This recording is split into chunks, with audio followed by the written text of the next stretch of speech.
"Get out of my way, you old witch!" Rowena Stirling's diamond rings caught the overhead fluorescent light as she drove her cart hard into 74-year-old Ada Whitmore's hip, then raised her middle finger inches from the old woman's face, close enough that Ada could smell her perfume. The checkout line at Calloway Fine Market froze. A toddler stopped crying. Someone dropped a jar of olives and didn't look down to check it. Rowena's white blazer and ivory trousers were pressed like armor as she leaned over Ada's blue cardigan and hissed, "Move your slow, useless body, or I will move it for you." Every word landed like a slap in the humming midday silence of the store. What Rowena could not see, could not know, was that the broad-shouldered man in a green polo and dark jeans 2 feet away in the produce aisle had already gone completely still, one hand resting on a crate of oranges, badge clipped to his belt, eyes locked on his mother's face. Welcome to Frost Folktales.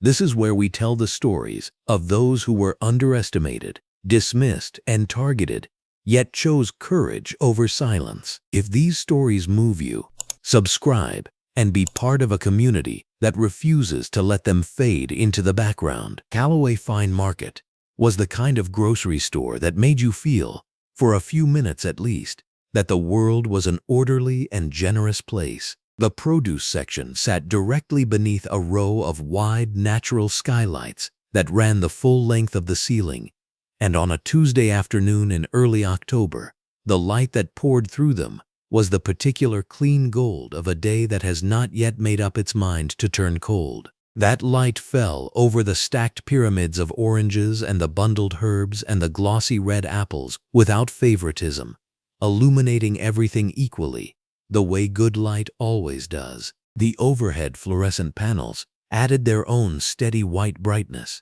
so that not a single shadow had anywhere to hide in Calloway Fine Market at 12:37 in the afternoon. It was a place of visibility which would matter very much before the hour was done. Ada Whitmore had been coming to Calloway Fine Market every Tuesday for 11 years. She knew which aisle carried the good stock of chamomile tea, and she knew that the produce delivery came in on Monday nights, which meant Tuesday mornings gave you the best selection of tomatoes, and she knew that the young cashier in lane 4, the one with the bright earrings, always remembered to double bag her heavier items without being asked.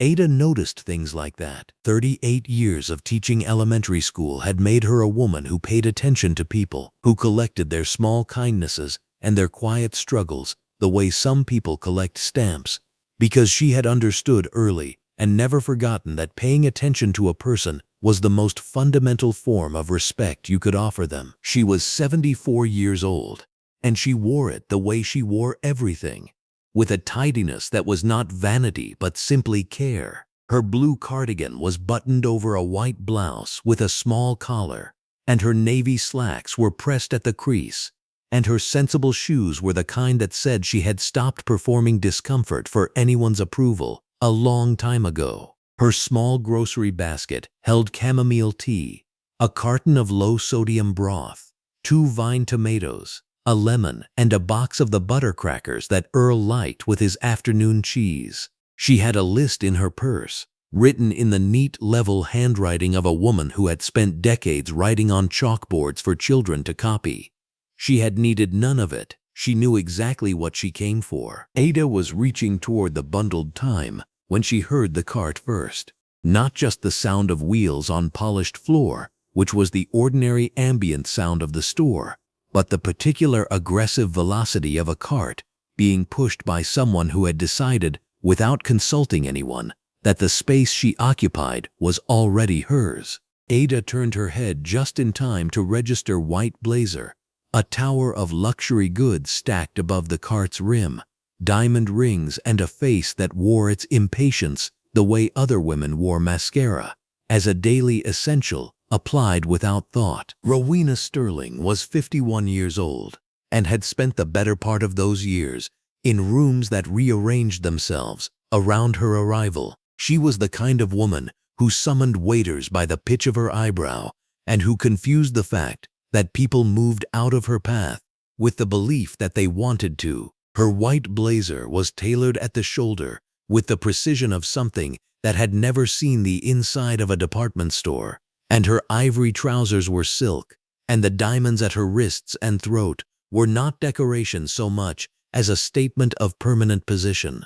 Her cart held 3 varieties of imported olive oil, 2 bottles of sparkling water that cost more per ounce than gasoline, a wheel of cheese wrapped in wax paper, and a clutch of other items that signaled at every turn that Rowena Stirling did not buy anything because she needed it. She bought things because she could, and because buying them in places like Calloway Fine Market, places that were just expensive enough to thin the crowd, reminded her of the distance she had placed between herself and everyone else. She did not slow down. The cart connected with Ada Whitmore's hip with a force that was not accidental and was not slight. Ada felt it move through her whole left side, a sharp, jarring impact that knocked her basket against the shelf and sent the lemon rolling across the floor. She gripped the shelf edge and steadied herself, and in the half-second before she had gathered her breath back to speak, Rowena Stirling raised her right hand and extended her middle finger, not carelessly, not in passing, but deliberately, and close, so close that Ada could see the perfect oval of each diamond in Rowena's rings and could smell the dense, expensive cloud of her perfume.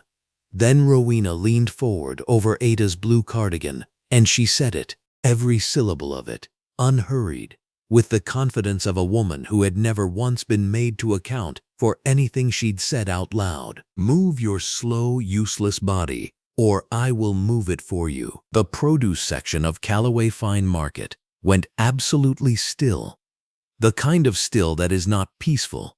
The kind of still that happens when a room full of people simultaneously understands that something has occurred that cannot be taken back. 3 shoppers near the apple display stopped moving. A young mother pushing a stroller put one hand to her mouth. The toddler in the stroller, who had been building toward a complaint about something, went silent instead, as if even he understood that this was not the moment. Somewhere 2 aisles over, a jar of olives met the floor with a clean crack, and nobody turned to look because nobody could look away from what was happening in front of them. Ada Whitmore did not move, not because she was frozen with shock, though the shock was real and physical, a cold, spreading thing that had nothing to do with the temperature of the store. She did not move because Ada Whitmore had stood in front of classrooms for 38 years, and she had learned, in the way that you learn things that are true all the way to the bone, that how you hold yourself in the moment when someone tries to reduce you is the only thing in that moment that belongs entirely to you.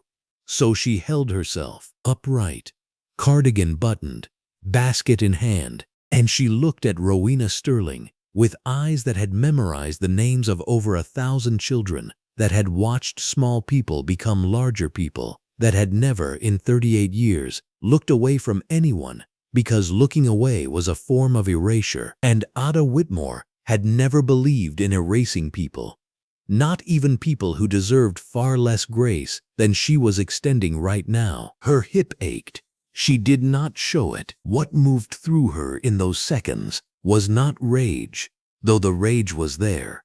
It was the particular, devastating helplessness of a woman who has done nothing wrong and knows it completely, and knows also that it may not matter. She had been standing in a grocery store in a blue cardigan on a Tuesday afternoon, reaching for time, and someone had decided, with a diamond-ringed hand and a cart full of imported oil, that Ada Whitmore's body was an inconvenience to be removed, that her age was an offense, that her very presence in this lit and ordinary place was something to be sneered at and physically displaced.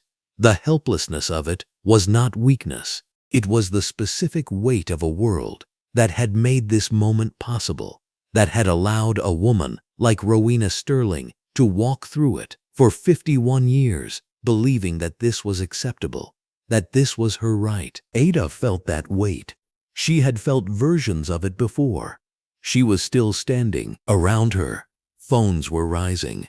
Not all at once, and not with coordination, But one by one, the quiet instinct of people who understood that what they were witnessing should not go unrecorded. A man in a gray sweater near the herb rack had his out already. The young mother had hers in her hand. A teenage boy by the orange display was filming without looking away from the screen. The fluorescent lights and the skylight above the produce section fell over all of it, over Ada's blue cardigan, over Rowena's white blazer, over the lemon still rolling slowly toward the base of a display shelf, in the same clean, indifferent brightness. And 2 feet away, in the produce aisle, the broad-shouldered man in the green polo and dark jeans had not moved at all. He was standing where he had been standing when Rowena's cart hit his mother, close enough that Ada might have reached out and touched his sleeve. He had a good face, a steady face, the kind of face that had learned over years of hard rooms and harder moments to stay very quiet on the outside regardless of what was happening underneath. His dark jeans and green polo were plain and gave nothing away. But the badge clipped to his belt caught the same overhead fluorescent light that caught Rowena Stirling's diamonds, and it was just as visible if you knew to look for it. Rowena had not looked. His eyes were on his mother's face, not on Rowena, not on the phones, on Ada, on the way she was holding herself, on the ache she was not showing. His right hand, which had been resting on the edge of a crate of oranges, began to lift slowly from the wood. He didn't run. That was what people in Calloway Fine Market kept telling each other afterward, at kitchen tables, in church pews, in the comments under videos nobody had filmed yet. He didn't run. He didn't shout. He came around the corner the way a man comes around a corner when he's already decided how this ends. Marcus Whitmore had the kind of shoulders you get from carrying things, not from a gym. 10 years of being the detective other people called in when they wanted out of the room. Green polo, tucked into dark jeans. The badge on his belt caught a slant of skylight as he stepped into produce, and the fluorescence did the rest. His face was calm, not blank. He'd learned in worse rooms than this one that a face was a tool, and you kept it sharp. He went to his mother first, not to Rowena Stirling, who was still holding her cart handle like she'd earned it. Straight to Ada. He put a hand just above her elbow, where the blue cardigan had shifted from the impact, low enough that only she'd catch it. Mom, are you hurt? Somewhere in the store, a woman let out a breath. Then somebody else did. The whole room seemed to exhale at once, like it had been holding something in since the cart hit bone and the middle finger went up. The word "Mom," said that quietly, in that particular voice, did something to the air. The kid by the bread lowered his phone, then thought better of it and raised it back. A woman near the deli pressed her hand over her mouth. An older man in the cereal aisle just stood there, jaw locked, eyes wet. Ada looked at her son. "I'm fine, Marcus." It was the voice she'd used for 38 years on a playground when one of her kids went down hard and she needed them to know she had them. It was steady, and you could hear what it was costing her. Marcus held her eyes a beat, long enough to clock the tremor she was working to lock down at the corner of her mouth. Then he turned. Rowena hadn't moved. She was behind her overloaded cart, diamonds picking up the light, the white blazer spotless, the trousers still creased. She'd watched him cross the aisle to his mother with the kind of mild contempt you reserve for something you haven't yet decided is your problem. She hadn't looked at the badge. She hadn't worked it out. "Ma'am," his voice was even, pitched for the whole room. "I'm Detective Marcus Whitmore. Step away from the cart." She blinked, then laughed, short, the way someone laughs who's never in her life had to take a uniform seriously. "Excuse me? I'm a shopper. I haven't done anything that—" "You're under arrest," he said, "for disorderly conduct, criminal harassment, and assault. You have the right to remain silent." The laugh died. You could watch the next few seconds work across her face. Disbelief first, the look of someone who's been told a joke and missed it. Then fury, climbing fast into her cheeks. Then the names, coming out before the fury had finished arriving. The kind of names a person keeps queued up for, exactly this kind of moment. Do you know who I am? Her voice had gone cold. Do you have any idea what you're doing? I sit on the board of the Hartwell Children's Foundation. I've been the mayor's personal guest at every gala for the last 6 years. My attorney is Felix Drummond. Felix Drummond, do you understand that name? One phone call from me and this whole thing goes away. Your career goes with it. Marcus kept reading her rights. He didn't waver. He didn't speed up. He didn't slow down. He just kept reading, and none of what she said could find anywhere to put itself on his face. You could see that was what was killing her. From behind the registers, Celia Ramos, 23 years old, pressed flat against the counter with her phone raised, was already talking in a low, rapid voice to the non-emergency police line, relaying the address, confirming a detective was on scene, and requesting backup for transport. Her hands were shaking slightly, but her voice was not. Down the far hall that connected the store floor to the stockroom and the back office, the sound of fast footsteps preceded Garrett Fenn by several seconds. The store manager arrived into the main aisle, red-faced and breathing hard, his eyes moving from Rowena to Marcus to Ada, and then to the phones raised in every direction like a field of small lit windows, all of them recording, all of them pointed at the exact same place. Garrett Fenn stopped. He looked at Marcus Whitmore's badge. He pressed his lips together once and said nothing. He understood that the best thing he could do for his store, his staff, and the woman in the blue cardigan was to stand at the edge of this and let it complete itself. Marcus reached for the handcuffs on his belt. Rowena Stirling saw them, and the cold, weaponized fury that had been building since the moment of disbelief finally arrived at its ugliest and most unguarded point. "Don't you dare," she said, and now her voice had dropped so low it was almost unrecognizable. Stripped of its social polish and the particular music money puts in a person's vowels. "Don't you dare put those on me. You are making the worst mistake of your life. I will have your badge. I will have everything." "Turn around, please," Marcus said. "This is because of her," Rowena said. And the word "her" came out like a blade, aimed past Marcus at the woman in the blue cardigan, standing 3 feet behind him. "This is you trying to protect your mother, and any judge in this city will see that. You have a conflict of interest. You are emotionally compromised. You cannot." "Turn around, please," Marcus said again. Exactly the same tone, exactly the same volume, as if he had not heard any of the words between the two requests, as if they had simply moved through him and left nothing behind. Rowena Stirling turned around. The handcuffs went on. The store was absolutely silent, except for the ambient hum of the refrigeration units along the far wall and the faint sound of someone, somewhere near the bakery, beginning to cry quietly. Every phone was still raised. Garrett Fenn moved to his register and picked up the store phone. Celia Ramos had stopped shaking. She watched Marcus Whitmore begin to walk Rowena Stirling toward the main exit, one hand steady on her arm, his posture unbothered and professional, and something that looked very much like relief moved across Celia's young face.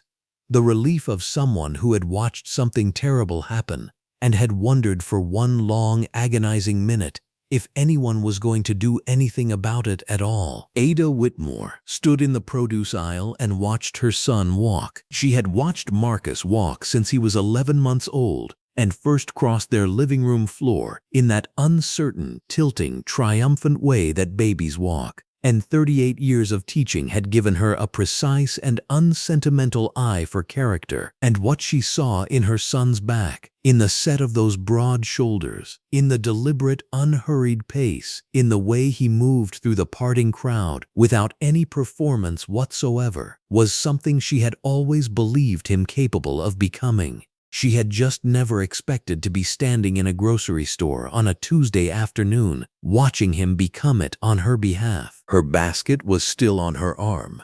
Eggs, a loaf of bread, 2 cans of soup, the same basket she had been carrying when Rowena Stirling's cart found her hip. The fluorescent lights hummed overhead.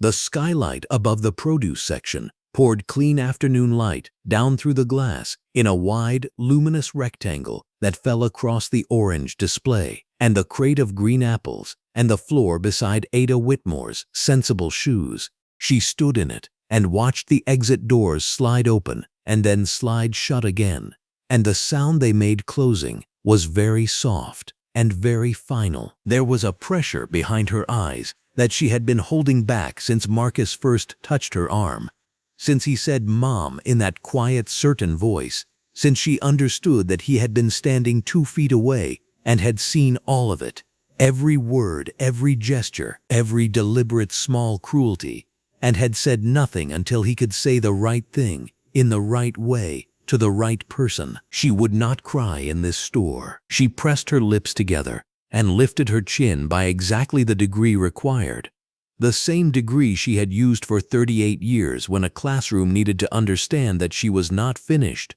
and she blinked, once, slowly. The tear that had been gathering in the outer corner of her left eye caught the light from the skylight and held for one moment, and she refused it, absolutely, the way she had refused every smaller indignity in a lifetime of smaller indignities, and it stayed where it was, suspended, neither falling nor disappearing. She turned, adjusted her basket on her arm, and walked toward the register where Celia Ramos was waiting. She was not going anywhere. The Stirling estate sat behind a wrought iron gate on Hargrove Hill, the kind of address that appeared on charity programs and magazine features about philanthropic women who lunch.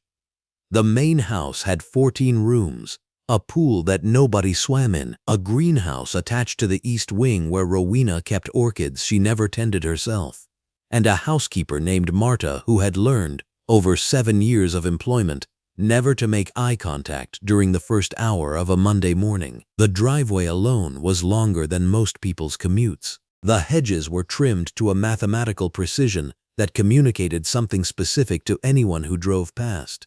That disorder was not permitted here, that everything within these walls operated on Rowena Stirling's terms, and that those terms were not negotiable. Rowena had inherited half of what she had, and married the rest. Her late husband, Carter Stirling, had built a regional development firm that turned empty land into luxury subdivisions, and when he died of a cardiac event at 61, he left behind a will that gave Rowena everything with a simplicity that shocked even his own attorneys. She had not grieved loudly. She had not grieved long. She had reorganized the estate's staff roster within 6 weeks, redecorated the master bedroom within 3 months, and appeared at the Hargrove Hill Garden Charity Gala within 4, wearing a dress that cost more than the event's catering budget, and smiling in a way that closed every conversation before it could become one. She was not cruel in the way that dramatic stories require cruelty. There was no twisting of mustaches, no theatrical declarations. It was subtler than that, and therefore worse. It was the specific cruelty of a woman who had never once in the full span of her adult life been made to face a consequence she could not dissolve with a phone call or a check. There was the matter of the parking attendant at the Meridian Hotel 3 years prior. His name was Gregory Sowell, 23 years old, working a Saturday evening shift when Rowena arrived 20 minutes late to a fundraising dinner and was told the reserved spaces in the covered lot were at capacity.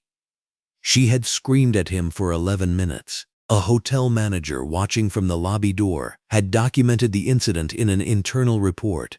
Rowena's attorney, Felix Drummond, had contacted the hotel's corporate office the following Monday morning. Gregory Sowell received a settlement that required him to sign a non-disclosure agreement. The internal report was reclassified. Gregory Sowell no longer worked at the Meridian Hotel. Rowena Stirling attended the next fundraising dinner and parked in the covered lot without incident. There was also the matter of a restaurant server named Isabel Fong at Carvel's Bistro. who filed a formal complaint with the restaurant's management after Rowena, dissatisfied with the speed of her appetizer delivery, leaned across the table and told her, quietly and with great precision, exactly what she thought of people who could not perform simple tasks. The words Isabelle Fong reported in the complaint were specific and ugly. The restaurant's ownership, mindful of the Stirling family's corporate hospitality accounts and annual private dining reservations, settled the complaint privately and quickly. Isabelle Fong received 2 weeks of paid leave and a reassignment to a different shift. Felix Drummond was not even required to make a call that time. The machine ran itself. This was the world Rowena had built, or more accurately, the world she had maintained. A careful architecture of consequence-free living, reinforced by money, by social standing, and by the quiet, efficient machinery of a legal mind for hire who answered on the second ring and never asked unnecessary questions. That machinery was already in motion. Felix Drummond received the call from the police station at 2:17 in the afternoon. He was sitting in his downtown office on the 14th floor of the Harwell Tower building. Overhead lighting and glass walls flooding the space with the kind of sharp afternoon brightness that made the stacks of case files on his desk look almost surgical. He was 62 years old, silver-haired, wearing a charcoal blazer over a white-collared shirt and dark slacks.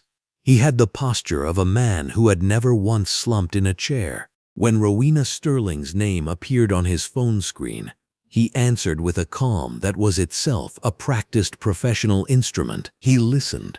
He asked 3 questions. He made 2 notes on a legal pad in his even architectural handwriting.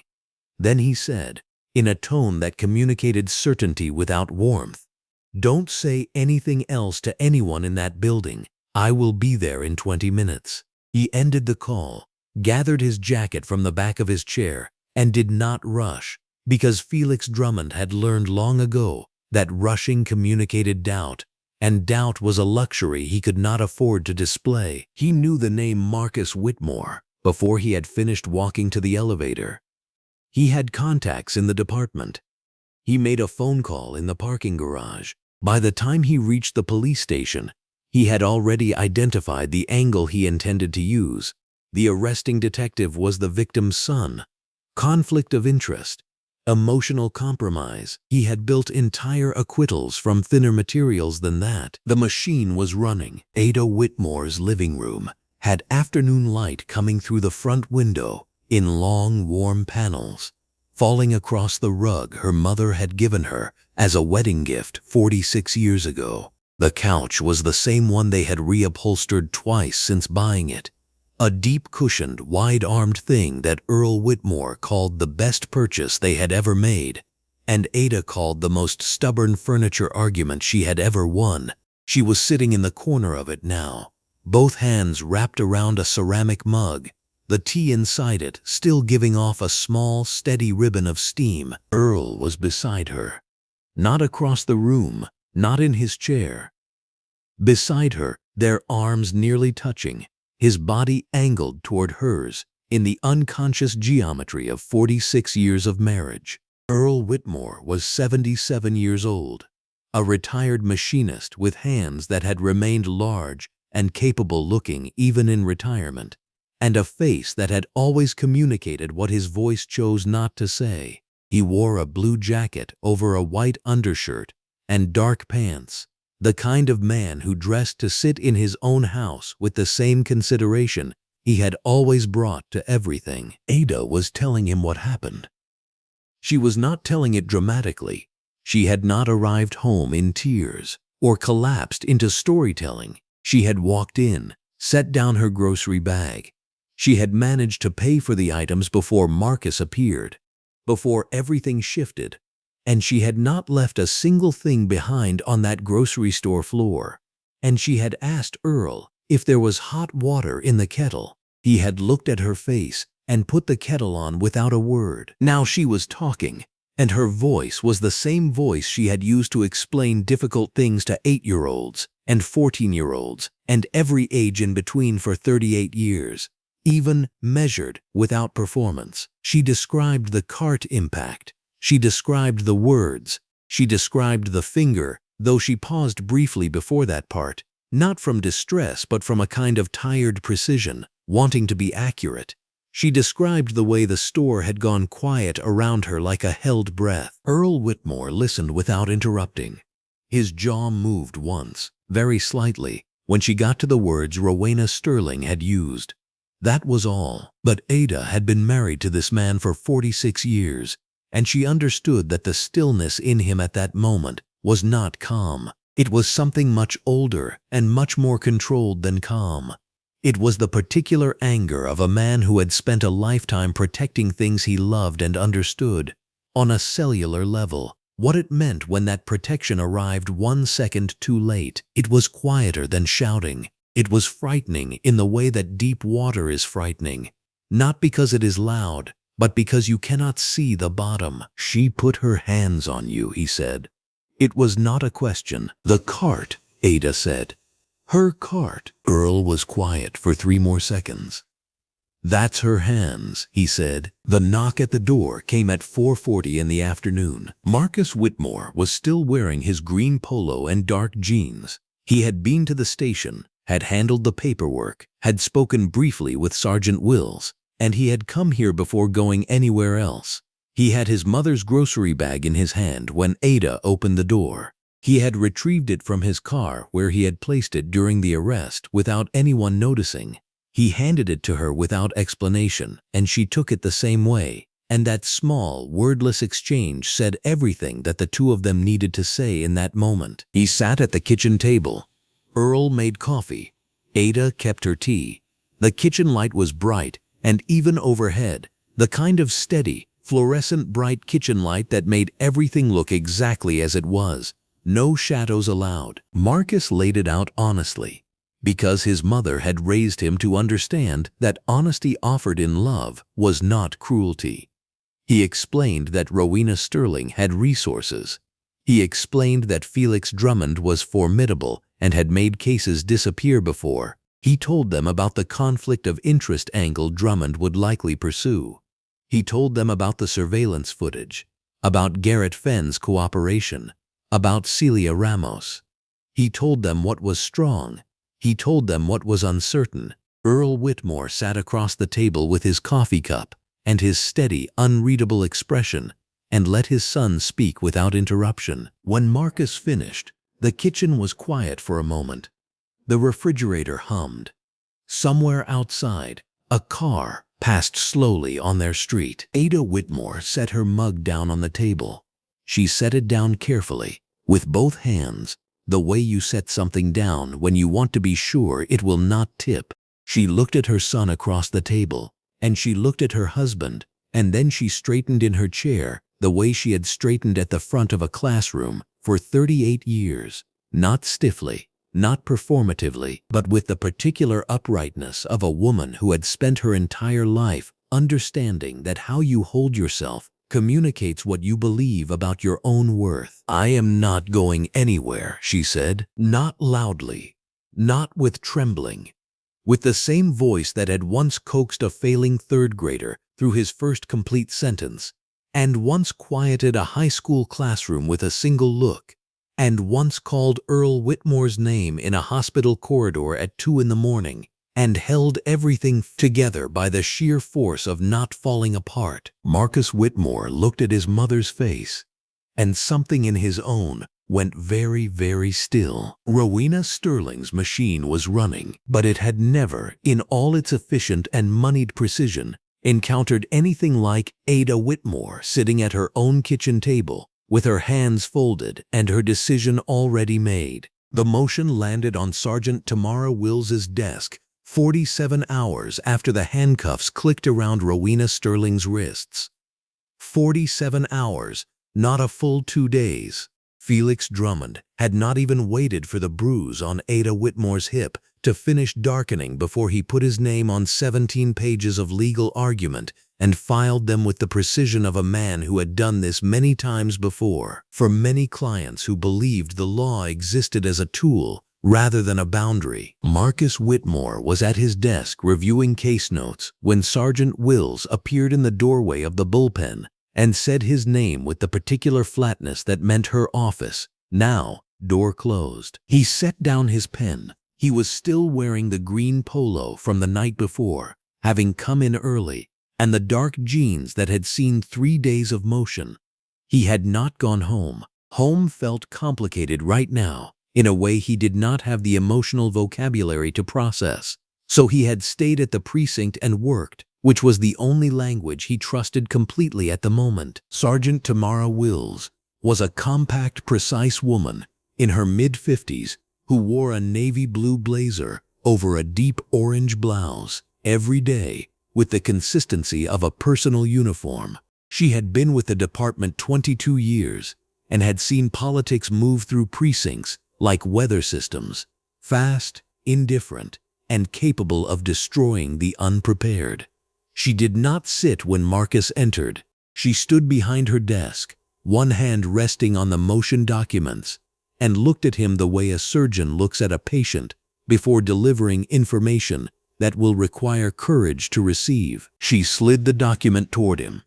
He picked it up and read the first 3 pages standing. Felix Drummond's argument was constructed with the cold elegance of a man paid generously to make obvious things sound complicated.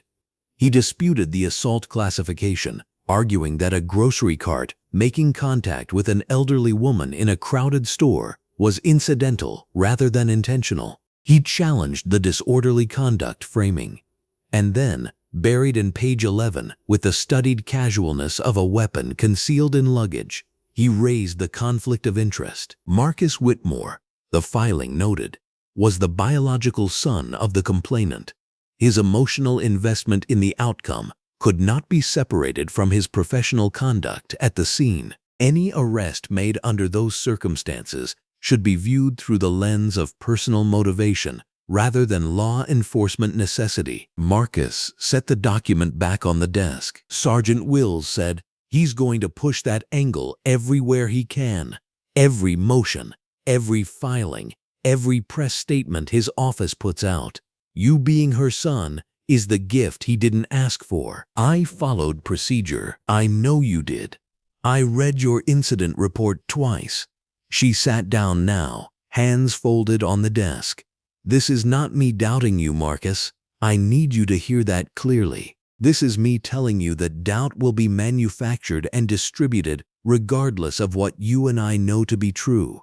And the only thing that stops manufactured doubt is evidence so clean and so complete that there is no seam for it to enter through." She paused. "You need Priya Sutton, and you need that store footage, and you need them today." ADA Priya Sutton's office was on the 4th floor of the district attorney's building, a glass-walled room that caught the full force of the morning sun through a wide east-facing skylight that ran the length of the ceiling. The overhead fluorescent lights were on regardless, filling the space with the kind of total shadowless brightness that made every document on her desk look like evidence already. She was in her early 30s, wearing a burnt orange blazer over a crisp white button-down and charcoal slacks.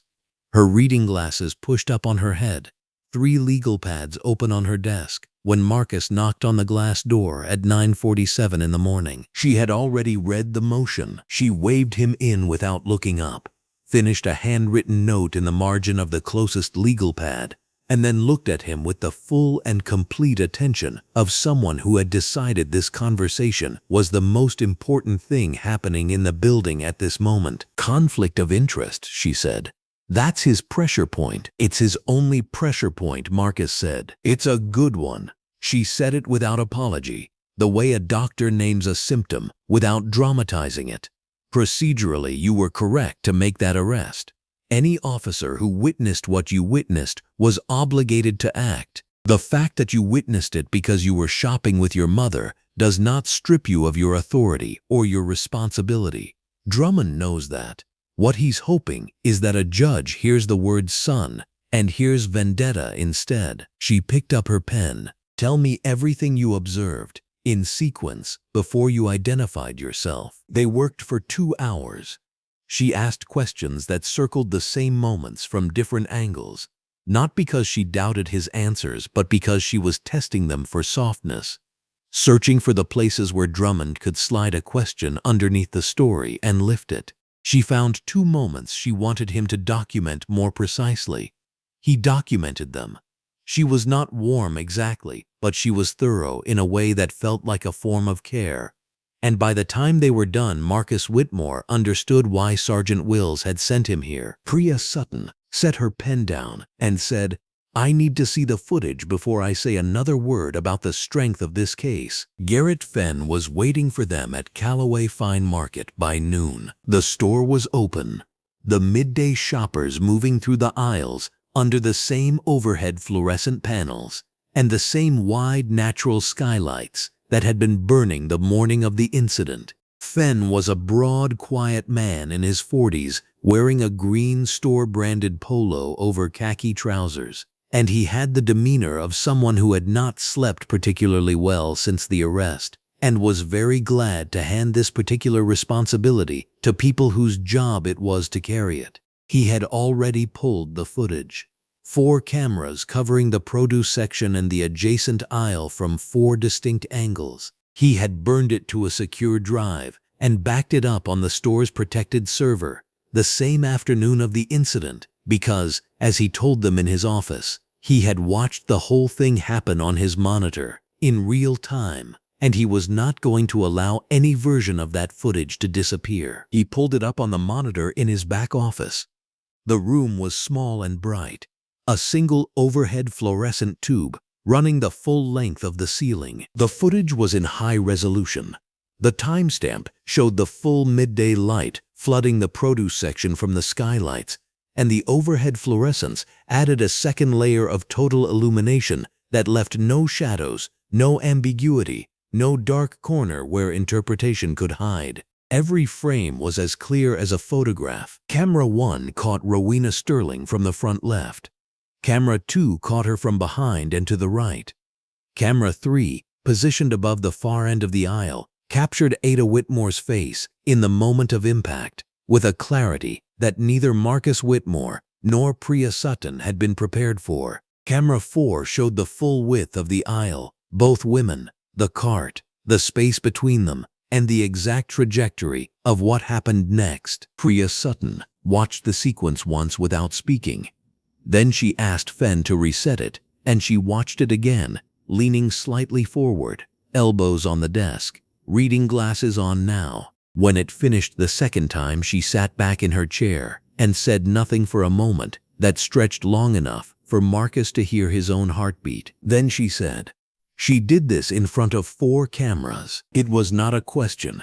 It was not even surprise exactly.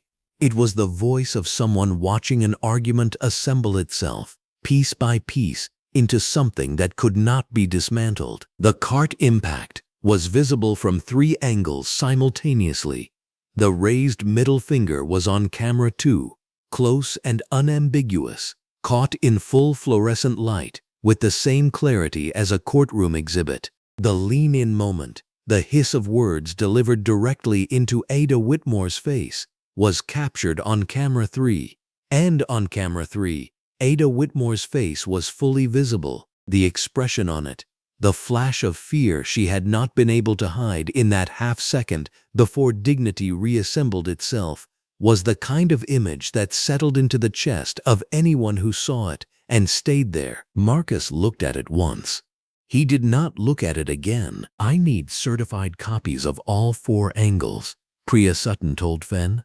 "Original file format, chain of custody documentation, and a written statement from you regarding when the footage was secured and how it has been stored." Fenn said, "Already prepared," and handed her a folder. She opened it, scanned the first page, and allowed herself a single small nod. Outside in the parking lot, Marcus Whitmore's phone buzzed with a news alert. Then another. Then a message from a colleague. "Have you seen this?" He opened it. The number on the screen read 2.1 million views. A second source had it at 2.4. The clip, 40 seconds, taken by a cashier's coworker from 3 aisles away, capturing the tail end of the confrontation and the arrest, had been moving through the internet since the night of the incident, and sometime in the past 12 hours, it had caught a current and gone somewhere beyond counting. Rowena Stirling's name was in the trending column. The clip was on news websites. People were talking about Ada Whitmore with a particular tenderness reserved for someone who reminds you of your own grandmother, your own mother, your own sense of what a person is owed, simply by being a person. Marcus showed the screen to Priya Sutton. She read it, looked at the parking lot around them, and said, "That is going to make Felix Drummond's morning considerably worse than it already is." Felix Drummond sat in the front seat of his black car in the parking garage beneath his office building. The engine was off. The motion he had filed with such precision 47 hours ago was in his briefcase in the back seat.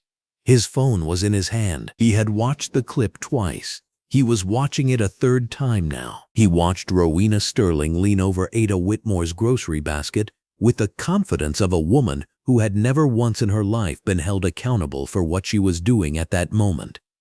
He watched the cart. He watched the finger. He watched the arrest. He watched the comments beneath the video, the numbers climbing in real time, the name Rowena Stirling appearing in every third line attached to words she would not enjoy reading. He set the phone face up on the passenger seat and stared at the concrete wall of the parking garage. In the total silence of the underground level, the motion would continue. He was too professional to abandon a filed motion and too well paid to show fear to a client. But something in the architecture of this case had just shifted, quietly and irrevocably, in a direction that 17 pages of legal argument had not anticipated. He picked up his phone again and began to dial. The doors of Greater Covenant Baptist Church opened at 6 on a Tuesday, and by 6:15 the main hall was full. Pastor Winston Ibarra had made 3 phone calls and put a note on the church's board, and that was enough. Word travels around here the old way, through barbershops and porches and group chats, through one grandmother phoning another. Pastor Ibarra stood at the pulpit in a blue jacket and dark slacks, and looked out at the 60 people who had shown up. He had told them this wasn't a protest. He was particular about the word, a protest aimed outward. What he was asking for tonight was aimed at the people in the room who would have to do the harder thing and say out loud that this had happened to them too. The lights were soft, more like a kitchen at sunrise than a courtroom. The last of the evening sun came through the high skylights and through the stained glass above the altar and put colored shapes on the floorboards. Ada Whitmore sat in the front row in a green top and a navy cardigan, hands in her lap, back straight. She had taught 3rd grade for 38 years, and her body did not know any other way to sit. Earl was next to her with one hand over hers. Pastor Ibarra spoke first, about dignity. He spent a minute on the theology, and then came down to the practical version, which was what it cost to walk through the world in a body somebody had long ago decided was worth less than theirs. He kept his voice low, then he opened the floor. Bernadette went first. She had retired from the hospital a few years back. 3 years ago, in a parking garage, a woman had told her, loudly enough that other people heard, to go back where she came from. She had been holding her groceries. She didn't answer. She'd never told anyone, until now. Darius said he had gone into a hardware store to buy paint for his mother's kitchen. A floor manager kept walking past him, then doubling back, asking each time if he needed help finding the exit. After 20 minutes he left without the paint. Gloria stood at a pharmacy counter for 11 minutes while the pharmacist helped 3 people who had come in after her. She finally tapped the counter with one finger, and the pharmacist looked at her like she'd reached behind it for something, one after another. The room took in each story with the kind of quiet you only get from people who already know the shape of the thing because they've stood somewhere in it themselves. What had happened to Ada at Calloway Fine Market was not unusual. It was a version of something common enough that you could almost stop noticing it. Almost. 60 people had come out on a Tuesday, so that this time nobody would. Ada didn't speak until the end. Pastor Ibarra looked at her after the last testimony, and she got to her feet, in her own time, the way someone stands when she's already made up her mind. She turned to the room and folded her hands. "I was buying groceries," she said. Her voice was low and clear and reached the back of the room without lifting. "I was buying what I needed and nothing more. I wasn't in anyone's way. I wasn't asking for anything. I was in a store I've shopped at for 11 years, doing what I have always done." She stopped, not to gather herself, to leave room for what was coming. "She looked at me," Ada said. "The way you look at something you've decided doesn't deserve your patience." And then she said it. The words hurt. Of course they did. But what hurt worse was what sat underneath them. That she could say a thing like that to me, in front of all those people, and nothing would happen. That nobody would step in. That I would take it and step out of her way, and the world would go on exactly as it always had. The room was completely silent. Not the polite, waiting silence of an audience, but the deep, held-breath silence of 60 people hearing something they recognized at a molecular level. "She was wrong," Ada Whitmore said quietly, "and I am grateful. Every single day I am grateful that she was wrong." She sat down. Earl Whitmore put his hand over hers again. Pastor Ibarra prayed. He prayed for Ada Whitmore and Earl Whitmore. He prayed for Marcus Whitmore, though he did not name what Marcus was building in his home office at that very moment. He prayed for the community in the room and the community beyond it. He did not pray for Rowena Stirling by name, but he prayed, without flinching, for the kind of justice that made people reckon honestly with what they had done. The room said amen, and meant it. Someone had been recording from the third pew, with a steady hand and a phone propped at eye level.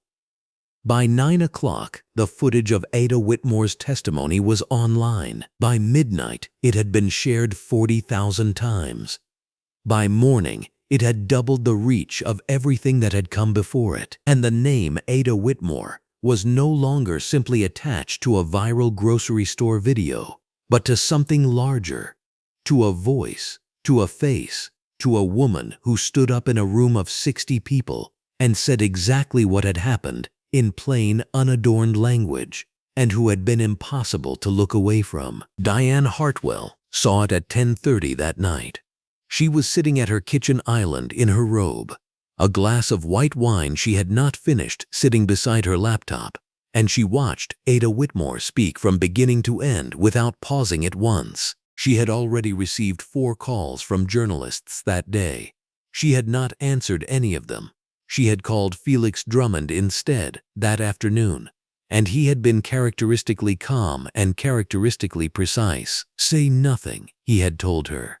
"Do not respond to media. If anyone asks, you were present in the store but did not have a clear view of the incident." Diane had written those words down. She had even believed for a few hours that she would follow them. But she had been there. She had had a very clear view. She had seen Ada Whitmore's face in the moment after the cart hit her hip.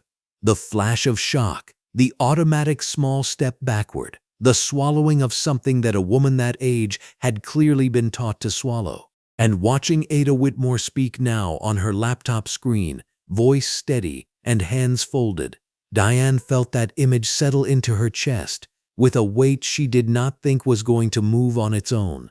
She closed the laptop. She did not call anyone, not tonight. But the words Felix Drummond had given her, she had not written anything yet. She had not sent anything yet. And she sat for a long time in her bright kitchen before she finally turned off the light. Marcus Whitmore watched the video at 11:45 that night. He was at his desk in the spare room that had become his case room. The walls still cream-colored from when it had been something else. The desk pulled close to the window, case files organized in 3 stacks, the 4-camera surveillance footage still open on his laptop from the last time he had watched it. He watched his mother's testimony on his phone, He watched it in full, the volume low, and when it ended he set the phone down on the desk face up rather than face down, and looked at her face on the screen for a moment longer, at the steadiness of her, at the folded hands, at the precision of every single word she had chosen. He allowed himself exactly that, a moment. Something moved across his face that had not been there in the grocery store, had not been there in the arrest, had not been there in Sergeant Wills's office, or across the table from Priya Sutton in the conference room. Something that had nothing to do with being a detective and everything to do with being a son. It lasted as long as it lasted. Then he set the phone face down on the desk and pulled the nearest case file toward him and opened it. His phone rang at 11:52. Priya Sutton's name on the screen. He picked up on the second ring. "Tell me," he said. Her voice was controlled but tight, with the particular energy of a prosecutor who has found something significant and is working hard not to let the significance outrun her process. "I've been in court records for the last 3 hours," she said. "There are 2 prior complaints filed against Rowena Stirling. A parking attendant, 2019. A restaurant server, 2021. Both settled, both quiet. Both signed to non-disclosure agreements that cost her attorney considerably more than the incidents were worth." Marcus Whitmore said nothing for a moment. Outside his window the street was empty under the overhead orange of a street lamp. Everything still. The neighborhood settled into its nighttime quiet. "Can you get the filings?" he asked. "Already in motion," Priya Sutton said. "I'll have copies by morning." He thanked her. He hung up. He reached for the fresh legal pad at the corner of his desk, the one he had not yet written on, and he pulled it in front of him and uncapped his pen. He wrote his mother's name at the top of the page. He pressed down with the pen and underlined it. Once, cleanly, the line straight and deliberate. Then he pulled the first case file closer, and he went back to work. Diane Hartwell had been writing and rewriting the same sentence for 40 minutes. She sat at her kitchen island, white marble, morning light pouring through the tall windows above the sink, her coffee going cold beside her laptop, and she read what she had written for the last time before sending it. "The interaction I observed between Mrs. Stirling and the other woman appeared to be a brief mutual disagreement that escalated in the manner common to crowded public spaces during peak shopping hours. Felix Drummond had not told her exactly what to write. He was far too precise a man for that. He had simply said, in his measured, unhurried way, that her account would be most useful if it was measured and contextual. She had understood what that meant. She had been in Rowena Stirling's world long enough to know how language worked inside it. You did not lie. You simply chose which parts of the truth to illuminate and which parts you allowed to remain in the dark. She pressed send. Then she sat there. The kitchen was very quiet. The refrigerator hummed. A car passed on the street outside. Diane wrapped both hands around her coffee cup, even though it was no longer warm enough to justify the gesture. She had been standing in the produce section of Calloway Fine Market when it happened. She had been 3 feet to Rowena's left, holding a pint of strawberries, and she had watched the whole thing in the way you watch a car accident, knowing it is going to be bad, unable to make yourself look away. She had seen the cart go into Ada Whitmore's hip. She had seen the finger. She had heard the words, clearly and completely, because Rowena had not lowered her voice. Rowena Stirling had never learned to lower her voice, and she had seen Ada Whitmore's face. That was the part she could not stop returning to. Not the cart impact, not the words, not even the finger, though all of it was ugly. All of it had made something in her chest go tight and sharp. What she kept seeing was Ada Whitmore's face in the half-second before the woman recovered herself. The flash of it, the quick, involuntary flinch of a person who had just been reminded that in certain rooms, in certain moments, none of their years or accomplishments or quiet personal dignity meant a single thing. Diane had seen fear in that face, and she had seen the swallowing of it. She had watched Ada Whitmore draw herself back up from that fear with the careful, practiced composure of someone who had done it before, many times before, more times than any person should have to. Diane had not said anything. She had stood there holding her strawberries, and she had said nothing. She sat at her kitchen island for another 2 hours and 40 minutes after sending the email. Then she picked up her phone and called Priya Sutton. The ADA answered on the second ring. She listened without interrupting. She asked 3 clarifying questions: where Diane had been standing, how close she was to Ada Whitmore, whether she had a clear sightline to Rowena Stirling's face during the confrontation. Diane answered each one without hedging. When she was done, Priya Sutton said, "I'll need you to come in and give a formal statement. I'll have my assistant contact you this afternoon." Her voice was professional, contained, but Diane heard something beneath it. Not surprise. The ADA did not sound like a woman who was often surprised. It was more like the quiet satisfaction of a structure clicking into final alignment. Diane said she understood.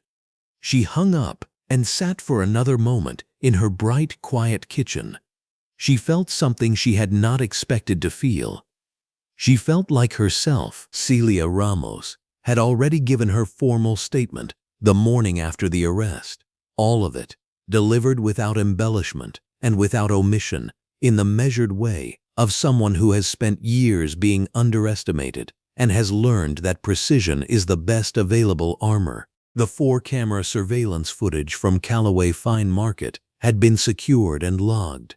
Garrett Fenn had personally walked Priya Sutton and Marcus Whitmore through every angle the previous week, and now Diane Hartwell's eyewitness account, the account of a woman who had stood inside Rowena Stirling's own social circle, who had been in that store as her companion, who could not be dismissed as a stranger with an agenda, settled into the prosecution's file like the last piece of a structure that had been waiting for it. Priya Sutton looked at what she had assembled on her desk that afternoon and did not allow herself to feel confident. She had been in courtrooms long enough to know that confidence before a verdict was a form of carelessness, but she allowed herself to feel ready. Rowena Stirling was not ready, though she had convinced herself she was. She had agreed to the interview because Felix Drummond told her to, and later she would think this was one of the few times she had taken Felix's advice and ended up worse off than if she had ignored him. The interview took place in her living room. Afternoon sun came through the French windows behind the journalist's chair. Rowena wore a cream blazer over an ivory silk blouse and pearl earrings. She had been dressing this way for 30 years and had stopped noticing she was doing it. The journalist's name was Callie Marsh. She was 31 and looked 26, and Rowena underestimated her within the first 2 minutes on the basis of those 2 facts. She began the way Felix had coached her. She expressed regret for any distress caused. She described a crowded store, a moment of friction, the way social media stripped context out of human moments and put outrage in its place. She said the word misunderstanding 4 times in the first 7 minutes. She was poised. She had done this kind of thing before. Then Callie Marsh looked down at her notes and said, "Can you speak to the complaint filed by a restaurant server in 2019 that was settled out of court? Or the 2021 incident involving a parking attendant that resulted in a formal apology letter and a payment of damages?" Rowena Stirling did not say anything for 2 seconds. 2 seconds is nothing, usually. On camera, when the only thing you have going for you is composure, it's a long time. Her jaw did not drop. Her face did not crumple into anything you could call shock. But something happened around her eyes and her mouth, something cold and cornered passing through underneath. And then she recovered and said she was not prepared to discuss unrelated private matters and that the interview was about the current situation. Callie Marsh didn't push. She didn't need to. The clip was up within 4 hours. By midnight, it had 600,000 views. By morning, it had 3 times that. The internet doesn't care about context, or coaching, or the words you picked. It cares about the 2 seconds when your face says the thing your mouth is trying not to. Rowena's 2 seconds got clipped and captioned and laid in next to the original store video. and people picked through it, the way you pick through something when you already know what you're going to find. Marcus Whitmore watched it on Sergeant Tamara Wills's computer at the precinct. They were both standing, both holding coffee, the fluorescence bright overhead. He watched it twice. He didn't say anything. Sergeant Wills put her coffee down, folded her arms, and was quiet for a while. For 2 weeks she had been balancing her trust in Marcus's judgment against the fact that a detective arresting his own mother's assailant needed every step of the process to be clean. She hadn't doubted him. She had watched closely. She looked at the screen, where Rowena's face was frozen mid-flinch. She said, "She did this to herself." Marcus nodded once, picked up his coffee, and went back to his desk. The trial date was set 4 days later. The calendar had an opening. The motions to dismiss had been denied, and Felix Drummond's attempt to recast the arrest as emotionally compromised had been answered, not loudly but well enough, by 4 camera angles, 2 prior complaint records, 1 full eyewitness account from inside Rowena's own circle, and a viral interview clip that was now past 4 million views. Felix was still good. He was precise and silver-tongued, and not somebody you wanted across a courtroom from you. But the structure he was working with had too many holes, and he knew it.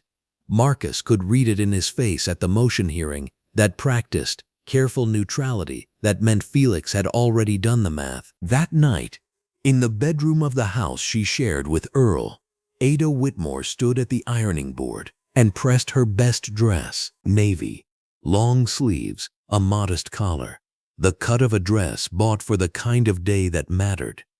She had worn it to Marcus's graduation from the academy, and to Earl's retirement dinner, and twice to funerals of people she had loved for a long time.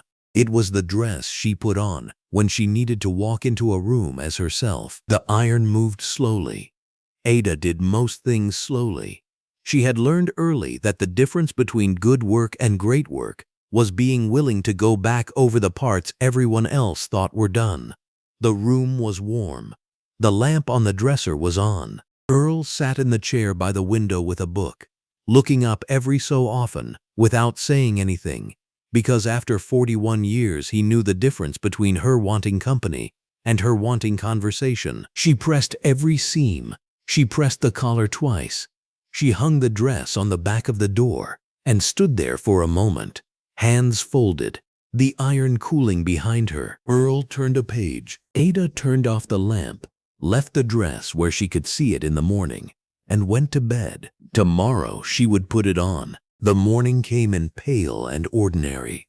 Ada was up by 5:45, sitting in the dark with a cup of tea she'd forgotten to drink. Earl stood at the counter in his robe and didn't say anything. After 41 years, he knew when not to. At 6:15, she got the navy dress off the hanger. She'd pressed it the night before. She looked in the mirror long enough to decide she was ready, then picked up her purse. Marcus pulled up at 7.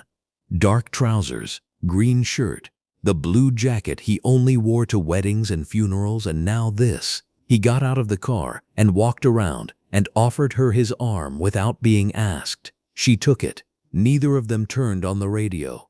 The sun came through the windshield in long, clean lines, all the way to Mercer Street. By 8:20, there were already about 30 people on the courthouse steps. Ada knew some of them from Pastor Ibarra's prayer meeting. Others she didn't.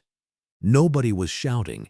Nobody had signs. They were just standing there, which was the point. Courtroom 7 was on the 3rd floor.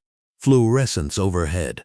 Tall east windows, every bench full, maybe 60 people, the kind of quiet a room gets when nobody trusts themselves to whisper. Judge Loretta Vance came in at 9:02, and everyone stood.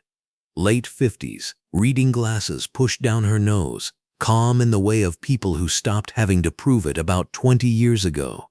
She sat, the room sat. "We'll proceed without theater," she said. "Both counsel understand this." Felix Drummond gave a small, smooth nod from the defense table.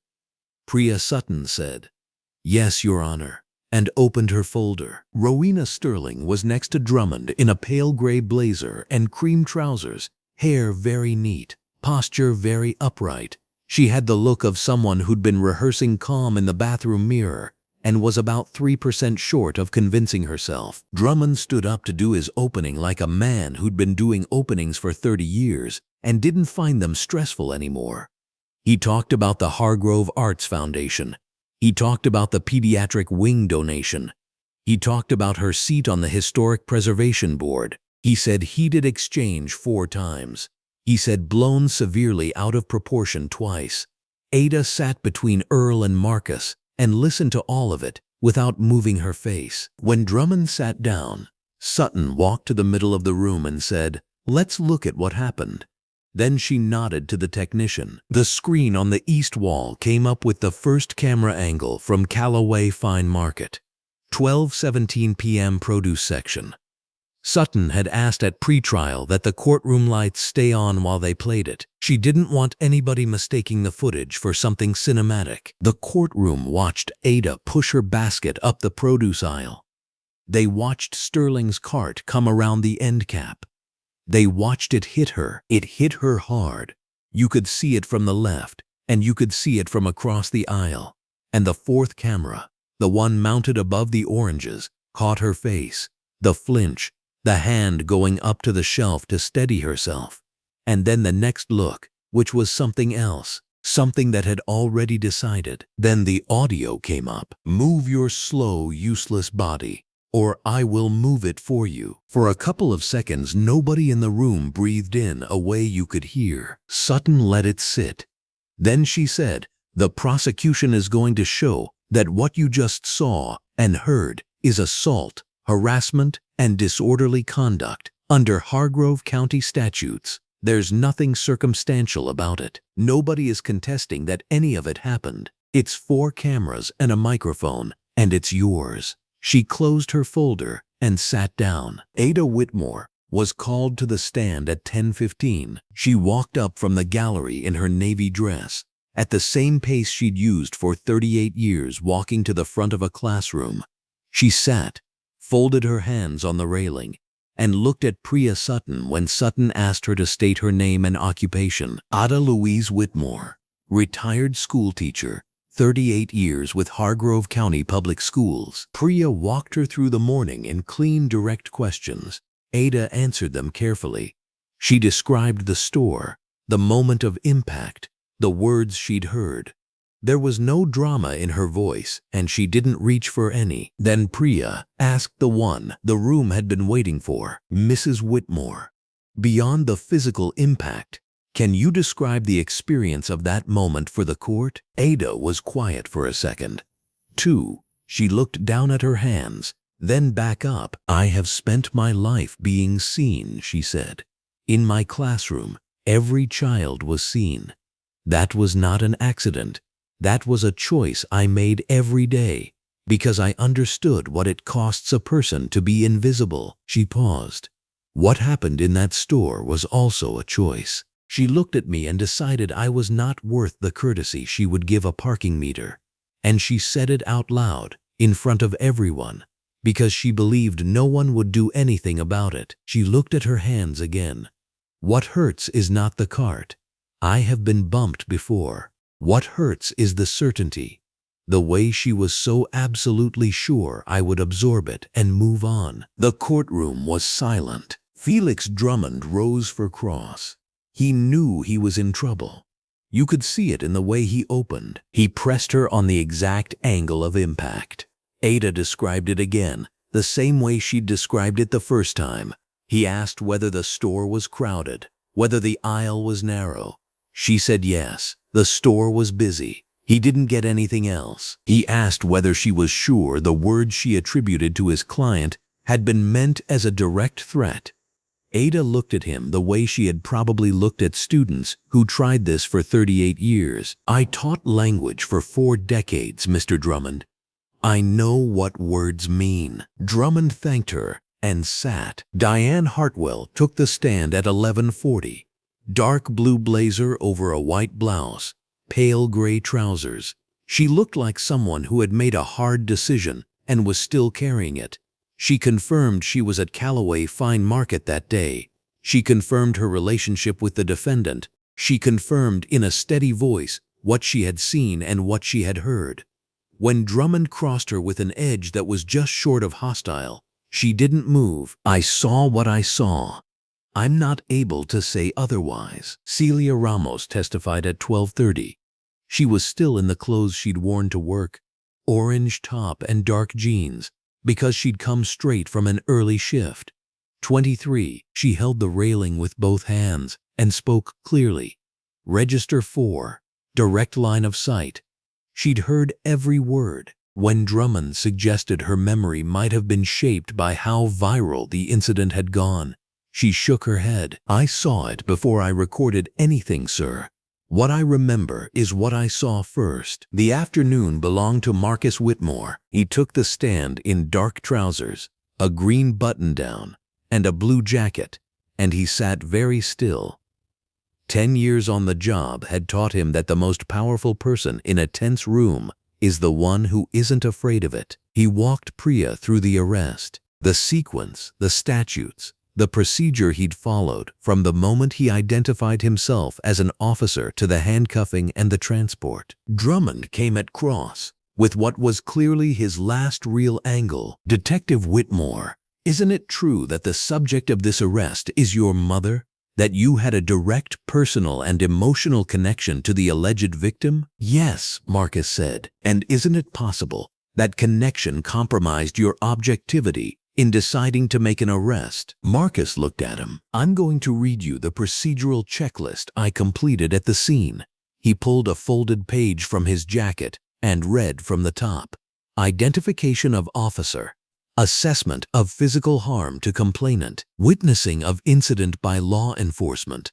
Verbal warning to subject. Subject's escalating verbal response. Citation of applicable statutes. Formal placement under arrest. Rights read aloud. Supervisor notified." He folded the paper. "Every box. By the regulations I've followed for 10 years. He kept his eyes on Drummond. Emotional connection didn't produce those steps. Training did. Drummond looked at his notes for a moment. Then he sat down. Priya rested her case at 3:47. Judge Loretta Vance looked at the room over the top of her reading glasses and told the parties closing arguments would start the next morning at 9 sharp. Ada stood up from the gallery bench, smoothed the front of her navy dress, and took Earl Whitmore's arm.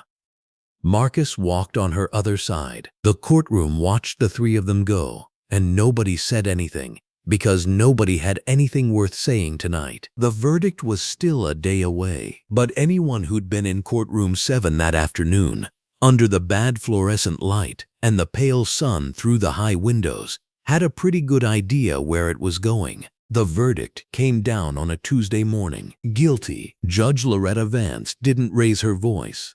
She never needed to. The room was quiet enough that the words seemed to just sit there, and you could watch people register it a beat before they understood they had. Guilty on all counts. Disorderly conduct, harassment, assault. Felix Drummond had spent weeks trying to soften those charges, and they hadn't moved an inch from where Priya Sutton put them. Rowena Stirling sat at the defense table in a white blazer and pale gray trousers. For a second, her hands, folded in front of her, pressed together hard enough that the knuckles went white. Drummond leaned in and said something close to her ear. She didn't answer. She was looking at a point past the bench that no one else could see. Vance went straight to sentencing. 200 hours of community service at organizations serving elderly and low-income residents in the district. A $40,000 penalty, part of it going to a new fund for retired teachers in the county. Then Vance set down her notes, looked at Rowena, and said there would also be a written apology. The defendant would compose it, the court would review it, and the defendant would read it aloud in open session before things closed out. Drummond stood and objected on proportionality. Vance told him to sit down. A court officer walked over and handed Rowena a single sheet of paper. It had been drafted the night before in chambers, with the prosecution and the bench both signing off on the language. It wasn't dramatic. It was just exact, which was worse. Rowena stood up because she had to. The fluorescence overhead and the sun coming through the high windows hit the white blazer at the same time, and there was nowhere in that light she could really stand without being seen. She started reading. Her voice held for the first 3 sentences: the incident, the location, the person she'd harmed. Then she got to the 4th. Every person, regardless of age, appearance, or circumstance, possesses inherent. She stopped. The word was dignity. Her voice broke on it. What came out wasn't grief, and it wasn't really remorse either. Not the version of remorse most people picture. It was quieter than that, and more private. She was hearing a sentence she had spent her whole life not believing applied to her, and she was the one saying it. She finished the sentence. She finished the document. She sat down. The courtroom was silent for 3 full seconds. Then Priya Sutton stood, and across the aisle Ada Whitmore sat in the front row of the gallery, in her deep navy dress, perfectly pressed, hands folded in her lap. She did not look at Rowena Stirling. She looked at Judge Loretta Vance, and her face carried the expression Marcus Whitmore had watched her wear at the end of particularly difficult school years. Not triumph, because Ada Whitmore had never believed in triumph as a destination. Something quieter. Something that had been waiting a long time to simply be acknowledged. Marcus sat 1 row behind his mother. Dark jacket, white shirt. Earl was on Ada's left with his hand over hers. His jaw had been set the same way since the night she came home and told him what happened in the produce aisle at Calloway Fine Market. He hadn't said much through any of this. He hadn't needed to. Outside, the light on the courthouse steps was that flat, no-cloud afternoon kind. A dozen reporters were waiting at the bottom, give or take. Microphones already out. Pastor Ibarra was off to one side with some of the people from the church hall, the ones who'd been there the night Ada got up and told them. In the plain way she told everything, what had happened to her. Celia Ramos was near the top of the steps in jeans and a sweater. Not a cashier today. The witness who'd closed every door the defense kept trying to open. The reporters went to Ada first. She let them. She stood there with Earl beside her and Marcus a step behind, and she waited for the noise to settle. Then she said 1 sentence, the same one she'd written on the board at the start of every school year for 38 years. Every person in this room deserves to be treated as if they matter. She didn't look at the cameras when she said it. She said it like she was reading the weather. Then she turned, and Earl took her arm, and they walked to the car. Marcus stayed at the top of the steps and watched them go. He'd kept his face still for months. Through the arrest, the booking, Sergeant Wills walking them through their rights in that slow, careful voice of hers. Every motion Felix Drummond filed, every late night he spent building the case, his mother's testimony, his own, 4 camera angles on a courtroom screen, and Rowena Stirling's voice cracking on a word she had clearly never once thought to apply to herself. He let it go now. Not loudly. Marcus had never done anything loudly. His face just stopped holding it. He didn't have a name for what came up. Mostly grief, some gratitude under that. And that bone-tired you only get from spending everything you have to protect something that should never have needed protecting. He breathed. Then he went down to his parents'. That evening, Ada's kitchen smelled like chamomile and the cedar that had worked its way into Earl's coat over the years. 2 mugs on the table. Earl across from her with his jacket folded over the back of his chair. She reached into her purse, pulled out a folded square of paper, and flattened it on the table. A grocery list. Schoolteacher's hand. Every item spaced and numbered. Calloway Fine Market at the top. She read it once. She nodded once. She folded it back along the crease and put it in her purse. Then she picked up her tea. Earl was already smiling at her. You just heard a story that history tried to overlook. If it stayed with you, take a second to stand with it. Subscribe, share, and help us keep telling the stories that deserve light, not silence.